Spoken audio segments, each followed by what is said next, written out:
તો ખેડૂત ભાઈઓ આ ટ્રેક્ટરમાં ગેરમાં ફસાઈ ગયું છે। આ દાંડિયો કાંઈ કામ કરતો નથી। હવે આપણે ખોલીને જોવી છીએ આમાં શું પ્રોબ્લેમ છે, શું વાંધો છે। તો આગળ વિડીયોમાં બન્યા રહેજો। આ દાંડિયો પણ ફરી જાય છે।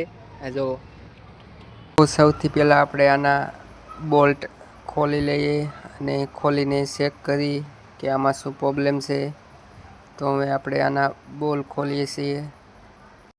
તો આપણે આના બોલ્ટ ખોલી લીધા છે। હવે થોડું ઠપકારીને ગેરને નીચે ઉતારી લેવાનું છે મિત્રો, અને પછી આગળ ચેક કરવાનું છે કે આમાં શું પ્રોબ્લેમ છે, જેના લીધે ગેરમાં ફસાયું છે। તો આગળ વિડીયોમાં હું તમને જણાવું, તો વિડીયો પૂરો જોજો। તો ખેડૂત ભાઈ આ જો ગેરમાં ફસાઈ ગયું છે। જો આ ત્રણેય લાઈનમાં આવવું જોઈએ। થઈ ગયું। આવી રીતે ફ્રી થઈ જવું જોઈએ, એટલે આ ટ્રેક્ટર ન્યૂટન આવી રીતે ન્યૂટન થઈ જવું જોઈએ। પિન નીકળી ગઈ હતી એટલે એના લીધે આ દાંડિયો આમ ફરી જતો હતો મિત્રો। અહીંયા જો પિન આવે આ ખાંચામાં, આ પિનમાં સાલ થઈ ગઈ છે એટલે આપણે આ નવી પિન નાખવાની છે। આ દાંડિયો ફરી જાય એટલે ગેરમાં ફસાઈ જાય છે મિત્રો। પિન નવી નાખી દેવાની અને આનું ધ્યાન રાખવાનું, અને અહીંયા આવી રીતે સાપડો મારી દેવાનો લબડ મારીને, એટલે પિન નીકળે નહીં।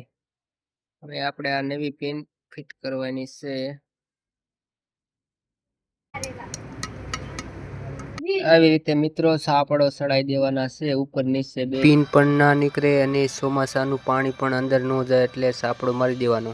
તો ખેડૂત ભાઈઓ હવે આપણો ગેર કમ્પ્લીટ થઈ ગયો છે। હવે આપણે ગેરને ફિટ કરી છે। તો હવે વિડીયો પૂરો જોજો, આગળ તમને ચેક કરીને દેખાડીશ।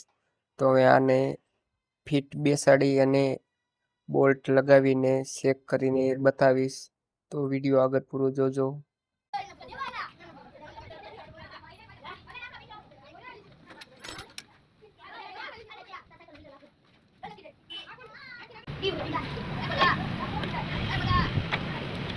ઓઇલ ઓછું હતું તો ઓઇલ નાખી દેવી અને પછી તમને ફિટ કરીને દેખાડીશ કમ્પ્લીટ કરીને। ગેરમાંથી સટકી જતું હોય અથવા ગેરમાં ફસાઈ જતું હોય તો આ સરાકીટ નાખી દેવાના, એટલે ગેરમાંથી સટકશે નહીં અને ગેરમાં ફસાશે નહીં।